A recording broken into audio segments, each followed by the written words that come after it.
اللهم صل على محمد وآل محمد اعوذ باللہ من الشیطان الرجیم بسم اللہ الرحمن الرحیم۔ جس زمانے میں ہم زندگی بسر کر رہے ہیں اس میں بہت ساری چیزیں مختلف ممالک میں اس طرح سے رائج ہو گئی ہیں کہ مغرب کی چیزیں مشرق میں اور مشرق کی چیزیں کچھ مغرب میں رائج ہو گئی ہیں۔ اسی میں ایک یہ ہے کہ جب ہم بڑے ہوٹلوں میں بیت الخلا استعمال کرتے ہیں تو وہاں عام طور پر پانی کا انتظام نہیں ہوتا بلکہ ٹیشو پیپر کے ذریعے سے رفع حاجت کو صاف کیا جاتا ہے اور طہارت کی جاتی ہے۔ پیشاب کے مقام کو بھی رفع حاجت سے پہنچا جاتا ہے اور پاخانے کے مقام کو بھی رفع حاجت سے پہنچا جاتا ہے، اور جو دیہات کے علاقے ہیں وہاں پر پتھر استعمال کیے جاتے ہیں۔ یہ بات ذہن میں رکھنا چاہیے کہ رفع حاجت کرنے کے بعد اگر ٹیشو پیپر یا پتھر جیسی چیزوں سے اسے صاف کیا جاتا ہے تو پاخانے کا مقام تو ٹیشو پیپر سے یا پتھر جیسی چیزوں سے پاک ہو سکتا ہے۔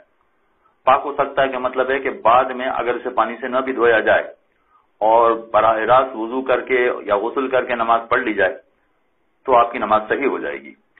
یعنی پاخانے کے مقام کو پانی سے پاک کیے بغیر ہی اگر وضو کر کے نماز پڑھ لی جاتی ہے تو نماز میں کوئی قباحت نہیں ہے بشرطے کہ اچھی طرح سے صاف کیا گیا ہو۔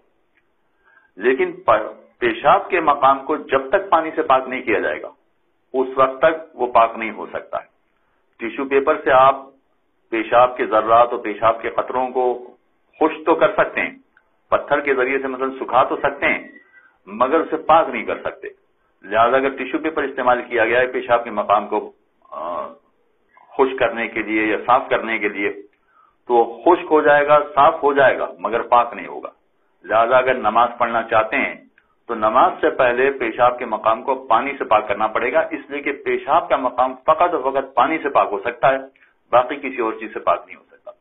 لہذا جن جن مقامات پر بھی ہماری مجبوری ہے کہ ہم ٹیشو پیپر استعمال کریں یا اسی طرح کی کوئی دوسری چیز استعمال کریں کہ جس سے وہ جگہ صاف ہو جائے تو استعمال کرنے میں کوئی قباحت نہیں ہے۔ یعنی اگر ہم نے ٹیشو پیپر سے اس جگہ کو صاف کر لیا تو اس کے بعد قمیض، شلوار یا پینٹ وغیرہ وہاں لگ جاتی ہے تو قمیض نجس نہیں ہوگی، شلوار نجس نہیں ہوگی، پینٹ نجس نہیں ہوگی اس لیے کہ دونوں چیزیں خشک ہیں۔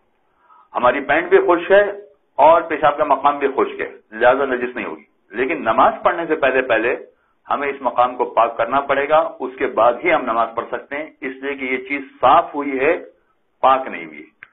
پیشاب کا مقام فقط اور فقط پانی سے پاک ہو سکتا ہے، کسی اور چیز سے پاک نہیں ہو سکتا۔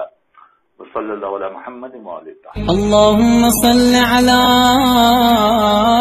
محمد وآل محمد۔